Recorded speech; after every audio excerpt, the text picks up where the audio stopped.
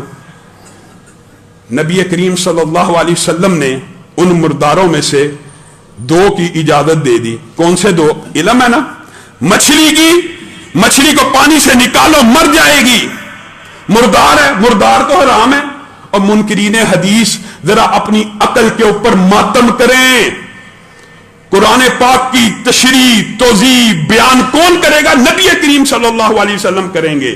نبی کو یہ اختیار ہے وہ قرآن پاک کی تشریح کرے۔ آپ نبی کا یہ اختیار خود سے لینا چاہتے ہیں اور الزام ہم پہ لگاتے ہیں۔ آپ بتائیے منکرین حدیث کے نزدیک تو ساری مچھلیاں حرام ہو گئی کیونکہ مردار حرام ہے۔ اسی طرح دوسری مردار کی بھی بات سن لیجئے، پچھلے دنوں یہ بھی بڑا ٹاپک چلا میڈیا کے اوپر، جراد۔ جراد کس کو کہتے ہیں؟ ٹڈی دل کو۔ ٹڈی کی ایک قسم جو فصلیں کھاتی ہے، اس کو پکا کے کھانا نبی کریم صلی اللہ علیہ وسلم نے جائز قرار دے دیا۔ جس چیز کو شریعت نے حلال قرار دے دیا ہو، آپ کو بلا مکروہ لگے، آپ بلا اس کو نہ کھاتے ہو۔ کچھ لوگوں کو بطخ کھانے میں الرجی ہوتی ہے، کچھ لوگ خرگوش نہیں کھا سکتے، کچھ لوگ مختلف جانور، ہرن وغیرہ کھانے سے ان کو کراہت آتی ہے۔ کچھ لوگ ایسے بھی ہیں کہ پاکستان کے اندر جنہوں نے گھر میں جانور پالا ہو یا گھر میں مرغی پالی ہے، وہ کہتے ہیں ہمیں اپنے جانور جو پالا ہے اس کو کھاتے ہوئے کراہت محسوس ہو۔ یہ تو طبیعت کا اختلاف ہو سکتا ہے۔ اگر آپ کی طبیعت میں کوئی چیز کراہت والی ہے، اس کا مطلب یہ نہیں ہے وہ کہ اسلام میں حرام ہے۔ جراد اسلام میں حلال۔ اسی طرح سمندر کا مردار، بات آئی ہے تو یہ مسئلہ بھی سمجھ لیجیے۔ اس بارے میں علماء کا اختلاف موجود ہے کہ سمندر اور دریا میں سے، اس میں تو اتفاق ہے، جو چیز سمندر سے نکالی مر گئی حلال، سمندر سے نکالی مر گئی حلال، اس میں کوئی اختلاف نہیں۔ اختلاف کس میں ہے؟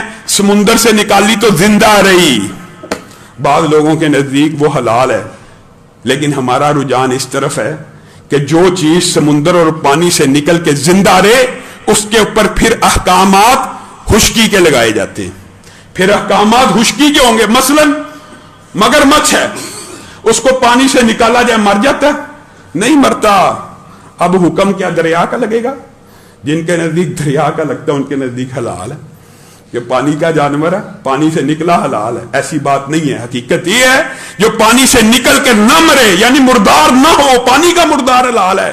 جو نکل کے نہ مرے اس کا حکم دوبارہ خشکی کی طرف لوٹا جائے گا. اور رینگنے والے حشرات میں سے ہر جانور خبائث کے اندر آتا ہے, اور نبی کریم صلی اللہ علیہ وسلم نے سارے رینگنے والے, جتنے بھی رینگنے والے جانور ہیں ان کی حرمت کا ذکر ہے, سوائے ایک استثناء کا موجود ہونا الگ بات ہے. وہ ایک لمبی چوڑی بات ہے کہ ایک استثناء موجود ہے, اس لیے مگرمچھ حرام, کچھوا نکلا زندہ رہا حرام.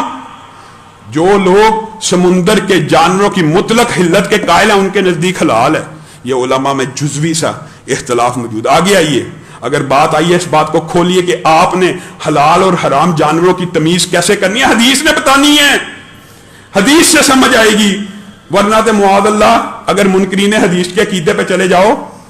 اور دلچسپ بات ہے, ہمارے ایک دوست ہیں ابو یحییٰ نور پوری, ان کا ایک منکرین حدیث سے سوشل میڈیا کے اوپر بحث چل رہی ہے, سب شاہد ہے جو لوگ سوشل میڈیا کو دیکھتے ہیں. انہوں نے کہا بتاؤ کتا کہاں پہ حرام لکھا ہے قرآن پاک میں؟ کہتا کتا حلال ہے. آپ ایک بات بتائیے, جو بندہ حدیث کو چھوڑ دیتا ہے اس کے نزدیک تو کتا بھی حلال ہو جاتا ہے کھانے کے لیے.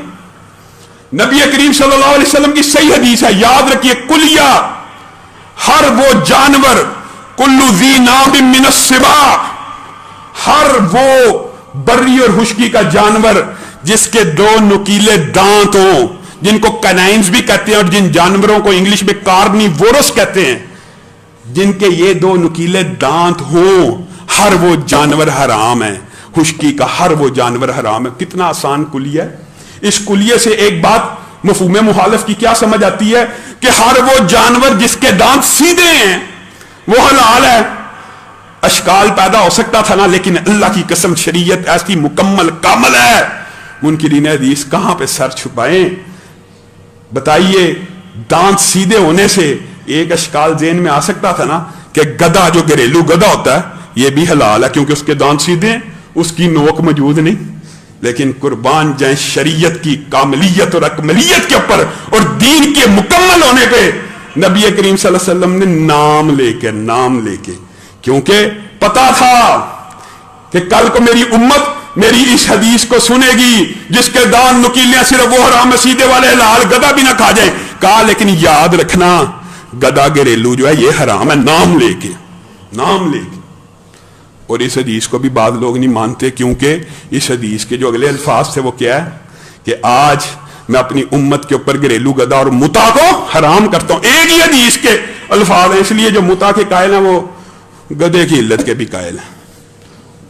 لاہور کے اندر آپ کے سامنے بڑی مشہور ایک مذہب کا حیض صورت رہی ہے, لاہور میں گدھے کھلاتے رہے. ہمارے افسوس کی بات ہے کہ ہمارے ایک گروہ ایسا موجود ہے جن کے نزدیک متا اور گدھا حلال ہے, حالانکہ نبی کریم صلی اللہ علیہ وسلم نے نام لے کے. اور یہ بات بھی سمجھ لیجئے, بات آئی ہے تو یہ بھی سمجھ لیں, کلو ذی مخلب, پرندوں کے اندر تینوں کلیے اگر آپ کو یاد ہو جائیں تو آپ کبھی حلال و حرام کے درمیان کنفیوژن نہیں کریں گے. نکیلے دانت والا جانور حرام, سیدھے والا حلال, سوائے گدھے کے. ہر وہ جانور, یہ زمینی کے بارے میں, اور ہر وہ پرندے کے بارے میں منت طیور کیا ہے, کلو ذی مخلب, ہر وہ پرندہ جو پنجوں سے جھپٹ کے شکار کرتا ہے, چونچ سے نہیں. کتنا آسان کلیہ ہے. اللہ کی قسم شریعت اتنی سیدھی سادی عام فہم ہے. ہر وہ پرندہ جو جھپٹا مارے اپنے پنجوں کے ساتھ, چونچ کے ساتھ نہیں. چونچ سے کوئی مچھلی کھائے. اچھا بعض لوگ یہ سمجھتے ہیں صرف گوشت اور حرام ہوتا ہے. نہیں, گوشت حرام کی علت نہیں ہے. حرام کی علت پنجہ یا چونچ ہے.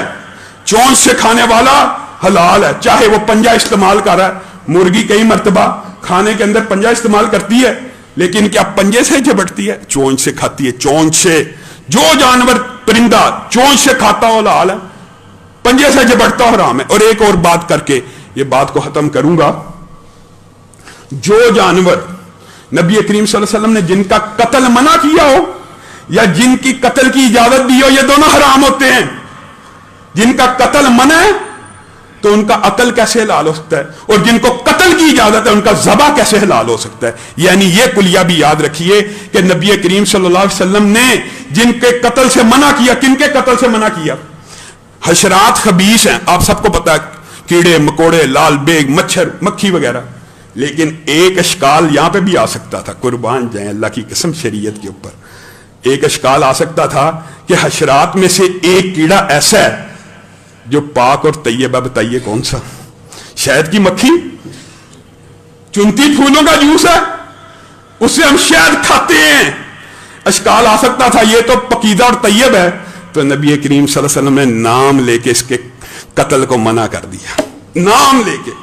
اسی طرح بعض مشکل جانور انسان کو کنفیوز کر سکتے تھے. مینڈک ہے، نبی کریم صلی اللہ علیہ وسلم نے نام لے کے کہا اس کا قتل حرام ہے. شہد کی مکھی کا قتل حرام ہے. جن جانوروں کا قتل حرام ہو ان کا عقل بھی حرام ہوتا ہے، اور جن جانوروں کا نام لے کے قتل کی اجازت دی وہ بھی حرام ہے. وہ کون سے ہیں؟ کوے کے بارے میں اشکال آ سکتا ہے، اور ہمارے بعض فقی دوستوں کو اشکال آیا، اور اس حوالے سے ایک لطیفہ بھی بن گیا کہ فیصلہ آباد میں انہوں نے دعوت کی کووں کی، معاذ اللہ. نبی کریم صلی اللہ علیہ وسلم نے کہا 5 فاسق اور دیگر جانور بھی ہیں جن کو نبی کریم نے کہا قتل کی اجازت ہے. 5 فاسق جانور کون سے ہیں جن کے قتل کی اجازت ہے؟ کوا، چیل، بچھو، سانپ. چاہے آپ حالت حرام میں بھی ہو ان کو قتل کر سکتے ہیں اگر آپ کو دیت دے رہے. اور وہ کتا جو باولا ہو جائے، اب آپ بات سمجھیے کہ جن کے قتل کی حکم آ جائے یا جن کے قتل سے منع کر دیا جائے وہ دونوں بھی حرام ہو جاتے ہیں. اللہ رب العزت جو کہا گیا، جو سنا گیا، اس کو سمجھنے کی توفیق عنایت فرمائے.